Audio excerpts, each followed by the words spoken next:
Welcome back folks to my episode 7 review titled Emergence. Well, we're nearly finished, but the show hasn't exactly brought to life the core essence of Alien Spirit so far. You know, the dark majesty of the unknown, that creeping sense of isolation I once felt. And I do somewhat miss the hostile silence of space that permeated those first few films.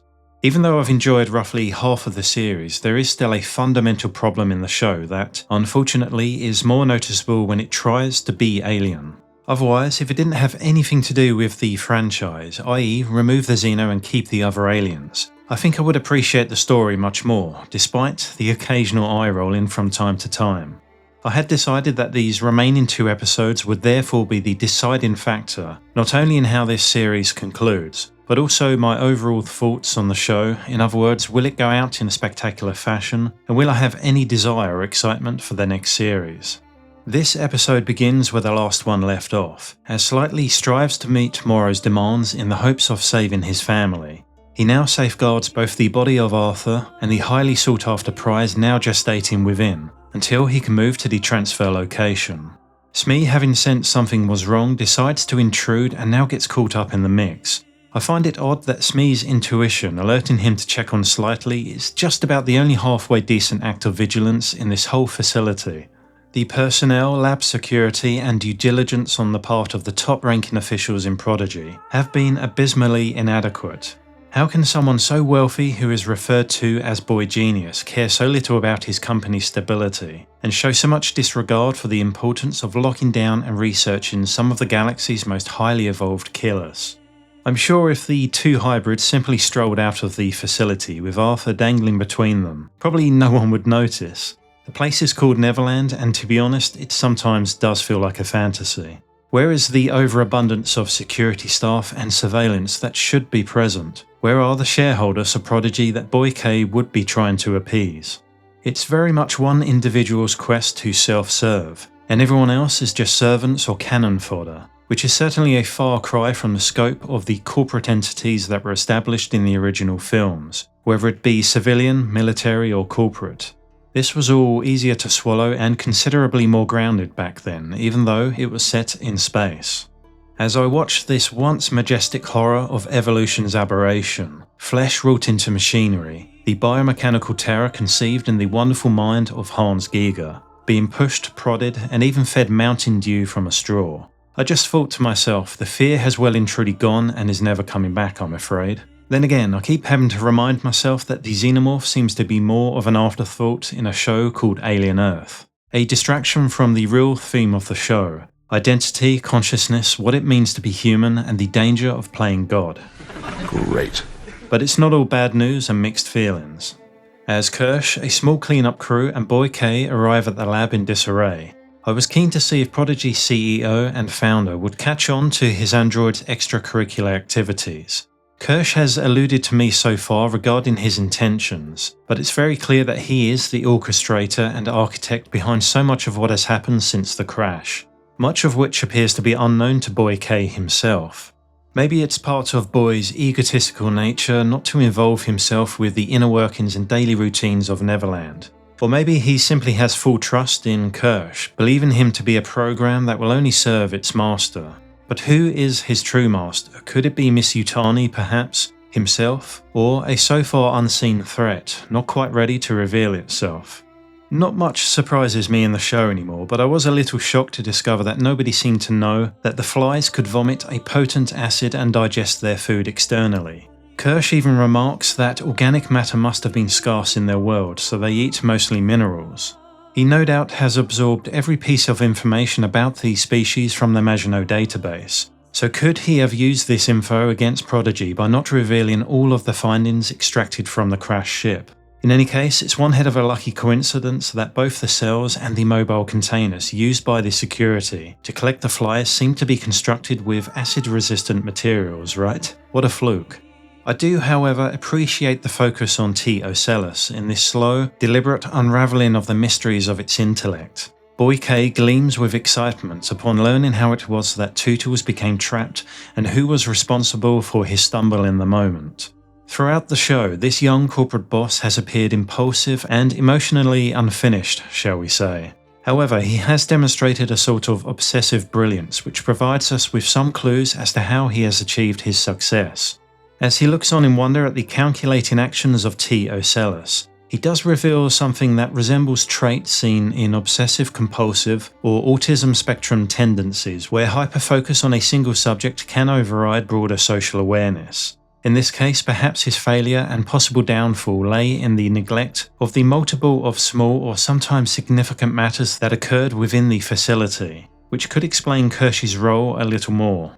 Therefore, as Boy K requests that the sheep be relocated, I'm very eager to see where this side plot takes us and what else they hope to learn from this unusual creature.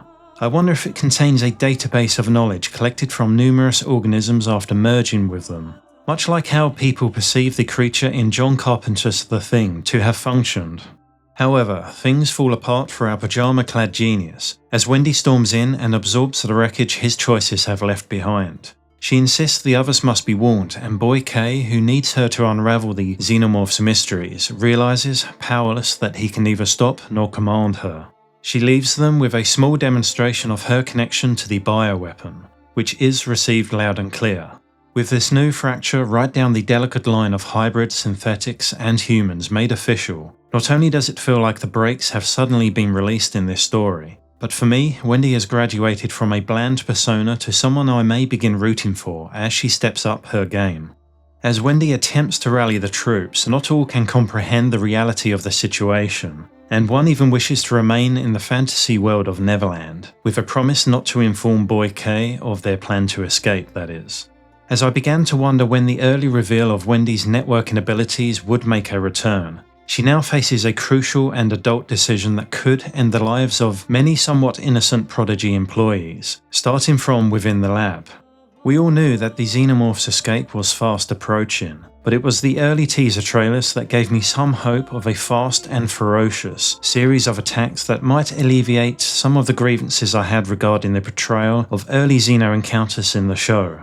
There was something mildly satisfying about the speed, precision, and savagery of these scenes, which made them fun to watch. The issue, however, remains that I would rather have it filled with dread and a sequence dripping with tension, which unfortunately the show is incapable of producing when it involves the Xenomorph. As Boy K expresses his anger after learning that the hybrid's trackers have been disabled, he tells Kersh to be useful, further compounding a possible feeling of resentment from Kersh's point of view. If a synthetic can equate such emotions with a logical response and retaliation. David certainly paved his own way, but in Alien there have been numerous models, each with unique programming. Perhaps Kersh's subtle hints of indignation and transcendence towards others are merely part of his allure in the show and nothing more. His actions certainly get more confusing later in the episode. In fact, the plot thickens as Kersh surprises the two hybrids with knowledge of their predicament, as well as a helpful hand in delivering them to Morrow, who is now fast approaching the island by sea. An interesting display of altruism, or is he playing some sort of long game for the benefit of another, perhaps? As the episode takes us outside to Thailand's beautiful scenery and majestic tropical forests, the natural light and scenery are definitely a welcome break from the sterile aesthetics of the facility. Once again, I was reminded of how eagerly I had anticipated the lethality of this cosmic horror unleashed upon the soldiers, only this time how it would adapt to the nurturing environment of Earth in the process. Before all of this unfolds, a small segment reminds us of the show's more existential questions regarding transhumanism and consciousness. The small group ponders over their identity and existence while studying their own graves. Wendy believes their very soul and being lives on within them, their consciousness fully transferred, but Nibs doubts this vanishingly small probability as perhaps a miracle science will never claim. For all of the show's faults, this aspect of the story has continued to prompt me into deep contemplation regarding the modern mythology of such a strange technology, when there is no real answer in reality or the show as to what consciousness is in the first place. There are a few sequences here and there where there isn't much to dissect and discuss, mainly because it's either self-explanatory or predictable enough that I needn't bother. For instance, Arthur wakes up, he's confused and disorientated. Yeah, I wonder what happens next. In any case, time is of the essence, especially considering how quickly these things grow in modern entries into this universe. And voila, Arthur gives birth, and you know what? They did a fantastic job with the practical effects here. Not so much the suspense of it all, or the element of surprise, not when the clock's ticking, folks. But considering how well lit this shot is, the puppetry, the design, the amount of blood used, as well as the motion of it all, were spot on. It was the same deal with Romulus. When the writing and direction fall short, there seems to be a safety net of decent enough practical effects that can just about save the scene. It's not ideal, as any true Alien fan wants to feel the terror of what we see rather than just admire its structural perfection. I'm sure you would agree. I found myself appreciating how faithfully the show has portrayed the hybrids. They never stop behaving like children, a consistency that grounds the story even when it risks becoming distracting. Credit to the actors as well, even if their performances can be grating at times, within this odd mix of ingredients in an Alien series of all places. If I were to nitpick though, didn't Kersh claim early on that, housed in their new synthetic bodies, they wouldn't feel emotions as intensely, since so many heightened responses were rooted in the human body's survival instincts, yet we often observe them distressed and panicked, very much in the same manner as human children. The Yutani soldier's entrance was sufficiently smooth yet tactical, leading me to believe this outfit was seasoned enough to impress when things got heated. Well, little did I know that we never even got to see or hear the smart gun in action, not even once, which really bummed me out. Understandably though, those weapons never miss, and there is only one Xeno currently, I suppose. Morrow embodies the soldier just as convincingly as he does the rogue, and his performance has been consistently excellent throughout the show. You drop his character into any of the first 3 Alien films, and he would feel right at home. His presence is convincing. It's in moments like these, often delivered by Kersh, Morrow or Yutani, that the show gains a raw, authentic edge, pulling it away from the pitfalls of feeling like a sitcom. When everything is falling apart around him, Boy's desires still remain his central focus. In what I thought was a very thought-provoking segment, he attempts to determine if T. Ocellus has the capacity to comprehend a mathematical truth, one that is not tied to Earth, culture or biology. 3.14, the common approximation for pi that represents the ratio of a circle's circumference to its diameter, is a universal constant and essentially the geometry of the universe, or quite possibly a cosmic signal of intelligence. In reality, SETI searches for this signal as it would strongly suggest deliberate design, rather than random astrophysical noise. However, Boy now wishes to transfer the alien into another host, but one that can talk. Therefore, the big question is, who will it be? Unfortunately, the episode 8 teaser reveals who the person is, but I won't spoil here for anyone who prefers not to know. In any case, I'm more interested in what it will communicate with us. This aspect of the show is incredibly gripping, I'm finding. As the episode nears its end, there is another outdoor fight sequence that is pretty damn good for TV, and made me want to rewatch it several times because it all happens so fast. Clearly the troops don't have those priceless armor-piercing rounds just yet, and the level of convenience is questionable. Whenever Wendy is in trouble, all she'd need do is vocalize a signal, and all of a sudden, the beast appears to save her. It must have been shadowing her at a very close range if that's the case. It actually ends with this implication as a cliffhanger as well. I'm not going to discuss this bond Wendy now has with the Xeno in detail, as I'd rather see where it leads. We only have the finale remaining, and I'd prefer to share my thoughts on it once we have a bit more information. However, I can understand why many fans might take issue with this unusual partnership, unless you're a fan of some of the comic book stories that explored similar themes. I'm assuming that when Morrow said that they must now retrieve Target 2 after losing the Xenomorph, he meant T. Ocellus, or maybe just a Xenomorph egg, right? Otherwise, I don't know why they entered the lab, which has now become an ambush planned by Kersh. Kersh places the imprisoned larva down by his feet, revealing it was he who captured it, which is quite an astonishing feat considering the size of the island and its dense vegetation. So with the 2 hybrids grounded and Morrow in Prodigy custody, Yutani appears to have gained nothing from this operation but has lost a valuable agent. Kersh, on the other hand, has returned company assets without revealing his game plan, if he has one. He couldn't have known the larva would escape Arthur before Morrow could capture and extract. Therefore it's hard to tell apart what was a coincidence and what Kersh has planned for this potential long game he seems to be enjoying. With Hermit, Wendy and Nibs' escape just within reach, it was never going to be that simple. They become surrounded by soldiers, some of which are friends, just following orders. But when Mr. Strawberry says fuck off, you really should have listened.